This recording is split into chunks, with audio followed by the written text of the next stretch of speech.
மாற்றுக்குரல் நேயர்களுக்கு வணக்கம். நான் கசாலி. இன்னைக்கு ஜியோ பொலிட்டிக்ஸில் என்ன பேச போகிறோம் அப்படின்னா, முக்கியமாக இன்றைக்கும் இடைவிடாமல் செய்திகளில் அடிபட்டு கொண்டிருப்பது ஈரான் யுஎஸ் விவகாரம்.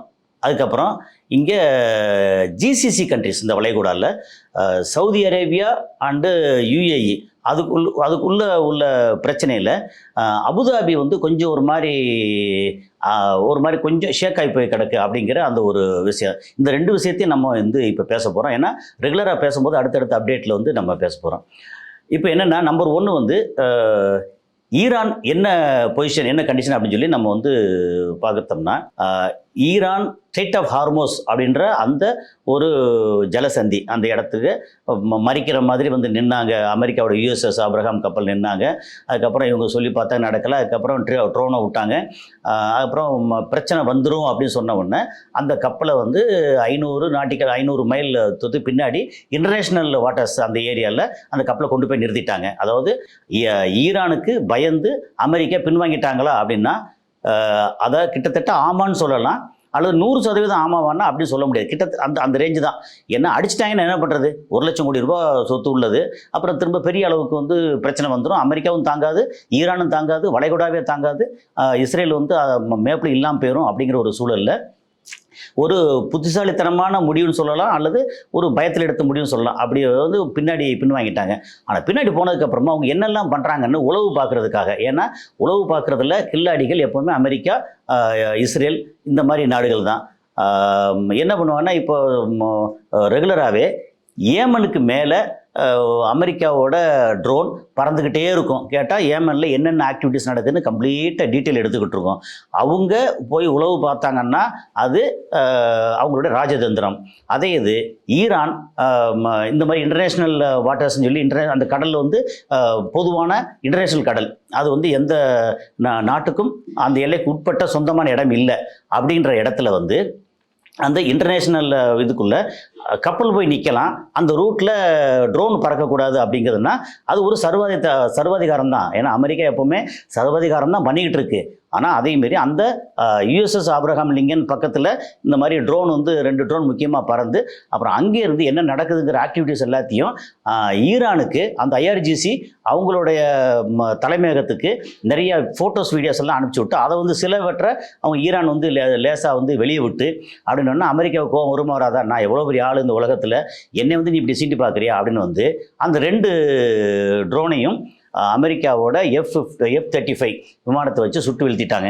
இப்போ சுட்டு வீழ்த்தின உடனே ஈரான் பொங்கி எழுந்திருக்கணும்ல, ஆனால் எதிர்பார்த்த அளவு பொங்கி எழலை. உடனே ஃபத்தா 1, 2 அந்த இதெல்லாம் போட்டு, இல்லை குரம்ஷாகர் இதெல்லாம் போட்டு, அதாவது ஹைப்பர்சோனிக் ஏவுகணையை இதை நோக்கி விட்டாங்கன்னா, நம்ம அந்த கப்பலை நோக்கி விட்டாங்கன்னா கப்பல் சுக்குநூறு ஆயிரும். ஏன்னா அது ஸ்டெல்த்து, அங்கே என்ன தான் ஏர் டிஃபென்ஸ் சிஸ்டம் வச்சுருந்தா கூட அதை ஒன்றும் செய்ய முடியாது. அப்படிங்கிற சூழலில் ஃபத்தா விட்டுருக்கலாம், ஆனால் விடலை. அது இல்லாமல் ட்ரோன் அவங்க கையில் 20,000 ட்ரோனுக்கு மேலே இருக்குதுன்னு சொல்லி தகவல் இருக்குது. இப்போது 2 ட்ரோனை சுட்டு வீழ்த்தினாங்க. அது எப்படின்னா ஷாஹித் 139, அது ரொம்ப ஃபேமஸ் ட்ரோனு. அந்த ஷாஹித் 139 அந்த ட்ரோன் தான் ரஷ்யாவை இதுவரைக்கும் யுக்ரைன் அண்டு நேட்டோ அந்த குரூப்லேருந்து காப்பாற்றிட்டு இருக்கு அப்படின்னு சொல்லுவாங்க. ரஷ்யாவில் ஏற்கனவே ஆயுதபலம் இருந்தால் கூட இந்த ஷாஹித் ட்ரோன் தான் இது எப்படின்னா தற்கொலை ட்ரோன் மாதிரி போகும், ஒன்வே திரும்பி வராட்டாலும் பரவாயில்ல அப்படின்ற மாதிரி. அதோட விலை ரொம்ப ரொம்ப குறைவு. அந்த ட்ரோன்னால தான் ரஷ்யாவே இன்னும் உயிர்ப்போடு இருக்குது அப்படின்னு சொல்லலாம். இந்த மாதிரி ஒரு சூழலில் ஷாஹித் எக்கச்சக்கமாக வச்சுருக்காங்க. ஒரு 500-1000 ட்ரோனை அந்த கப்பலை நோக்கி அனுப்பிச்சி விட்டாங்கன்னா ஒன்றும் செய்ய முடியாது. அது போய் டம்முன்னு விழுந்து ஒரு 4 இடத்துல 10 இடத்துல விழுந்து வெடிச்சது அப்படின்னா என்ன நடக்கும்? கப்பல் வீணாக போயிடும், அவ்வளோதான். அப்புறம் கப்பலை நகர்த்தி கொண்டு போக முடியாது, ஒன்றும் செய்ய முடியாது. கடலை அப்படியே முங்க வேண்டியதான். 1 லட்சம் கோடி ரூபா முங்குறது சாதாரண விஷயம் இல்லை. 1 லட்சம் கோடிங்கிறது என்னாச்சு, ஒரு 100 பில்லியனா அந்த ரேஞ்சில் ஆயிடுச்சு. அதனால் அது பயந்து பின்வாங்கியிருக்காங்க. இவங்க ஒன்றும் செய்யலை. ஆனால் இப்போ என்ன நடந்துக்கிட்டு இருக்கு, இம்மிடியேட்டாக ஈரான் என்ன பண்ணியிருக்கு அப்படின்னா, இந்த மாதிரி ஃபாஸ்ட் போட்னு ஒன்று இருக்குது. அந்த போட் சின்ன கப்பலாகவும் இருக்கும், போட்டு சைஸ்லேயும் இருக்கும். அதோட வேகம் இருக்கு இல்லையா, அந்த ஃபாஸ்ட் போட்டு ஆள் இல்லாத போட்டு, ரொம்ப முக்கியமாக அது இங்கேருந்து தானியங்கி மாதிரி அது டார்கெட்டை ஃபிக்ஸ் பண்ணியாச்சுன்னா போகிற வேகத்தில் பயங்கரமாக போகும். அப்புறம் அதில் டிஃபென்ஸ் சிஸ்டம் வேறு இருக்குது. பட்ட டம்முன்னு சுட்டுட்டே போய் அடிச்சதுன்னு வச்சுக்கலாம். அங்கே அதுக்குள்ளே இருக்கிற அந்த வெடிபொருள்லாம் சேர்த்து அது ஃபாஸ்ட்டு போட்டு எக்கச்சக்கமாக ஆயிரக்கணக்கான ஃபாஸ்ட்டு போட்டு இவங்ககிட்ட கையில் வச்சுருக்காங்க. இதே எல்லா வகையிலையும் தன்னை பாதுகாத்துக்கிறதுக்கு ஆயுதங்கள் செஞ்சு வச்சுருக்காங்களா. இந்த ஃபாஸ்ட் போட் வந்து என்ன பண்ணுச்சுன்னா அந்த யூஎஸ்எஸ் ஆப்ரஹாம் பக்கம் போகலை, அது தள்ளி போயிருச்சா.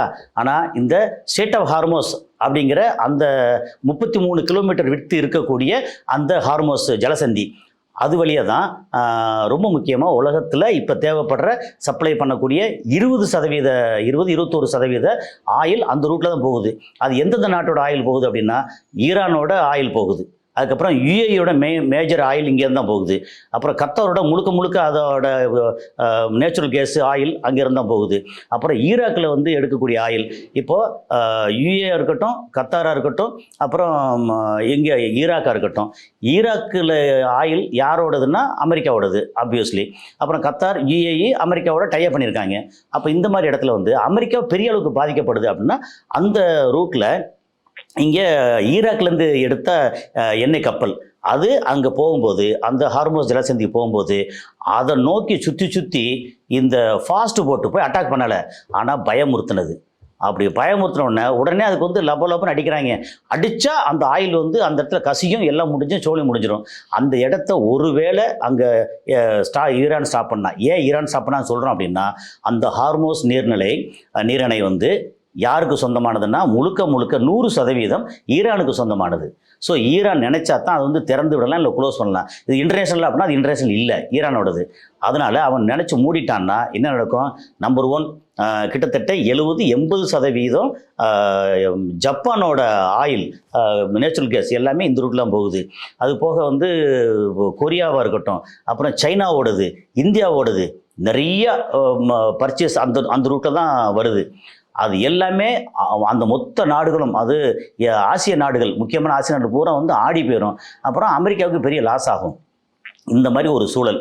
ஓகே, ஸோ இது வந்து இன்றைக்கி ஒரு பெரிய பதட்டமான சூழல் இருக்குது. அமெரிக்கா தள்ளி போயிருக்காங்க, ஈரான் வந்து விளையாட்டு காமிக்கிறாங்க. ஏன்னா என்னை வந்து அடிக்க வராத, என்ன ஈரான் வந்து அஃபென்சிவ் மெத்தடில், தாக்குதல் மெத்தடில் ஒரு ப்ரீஎம்டிவ் ஸ்ட்ரைக் அப்படின்னு சொல்லி நான் முன்னாடியே தாக்க போகிறேன் அப்படின்னு தாக்குதல் மெத்தடில் பண்ணலை. ஆனால் என்ன தொட்ட நீ கெட்ட அப்படின்ற இடத்துல ஈரான் இருக்காங்க அப்படிங்கிறது ஈரானோட ஒரு செய்தி. அதுக்கப்புறம் இன்றைக்கி 2வது செய்தியை நம்ம வந்து தலைப்பில் பேசினோமா, அது என்னென்னா சவுதி அரேபியா, யுஏஇ இப்போதைக்கு சமீப காலங்களில் யுஏஇயோட யுனைடெட் அரப் எமிரேட்ஸ் அதோட பேர் வந்து நிறைய இடங்கள் அடிபடுது. சூடானாக இருக்கட்டும், அதுக்கப்புறம் ஏமனாக இருக்கட்டும், இந்த இடத்துல யுனைடெட் அரப் எமிரேட்ஸ் அதோட இன்வெஸ்ட்மெண்ட்டு, அவங்க வந்து அங்கே இருக்கிற போராட்ட குழுக்களுக்கு பணம் கொடுக்குறதா இருக்கட்டும், அவங்களால எவ்வளோ பேர் வந்து மரணிச்சிருக்காங்கன்ற இதாக இருக்கட்டும், நிறைய விஷயங்கள் வந்து வந்துக்கிட்டே இருக்குது. இப்போ என்னென்னா அங்கே அபுதாபி தான் வந்து யுஏஇக்கான தலைமையகம். அந்த அபுதாபியோட மன்னர் வந்து ஷேக் முகமது பின் ஜாயித். ஓகே, அப்புறம் அவரோட தம்பி அவர் வந்து உளவு பிரிவு தலைவர், அவர் அமைச்சராக இருக்கிறார். ஓகே, என்ன கூட பிறந்த தம்பி, அது ஜாயிதோட இன்னொரு மகன். அப்போ அவர் வந்து சவுதியோட இளவரசர், அது முகமது பின் சல்மான் MBS, அவரோட ரொம்ப நெருக்கமாக இருக்கார். இப்போ வந்து சமீப காலத்தில் வந்து சவுதி அரேபியாவுக்கும் யுஏஇக்கும் ஒரு நல்ல உறவு இல்லை, உறவு கெட்டு போய் கிடக்கு.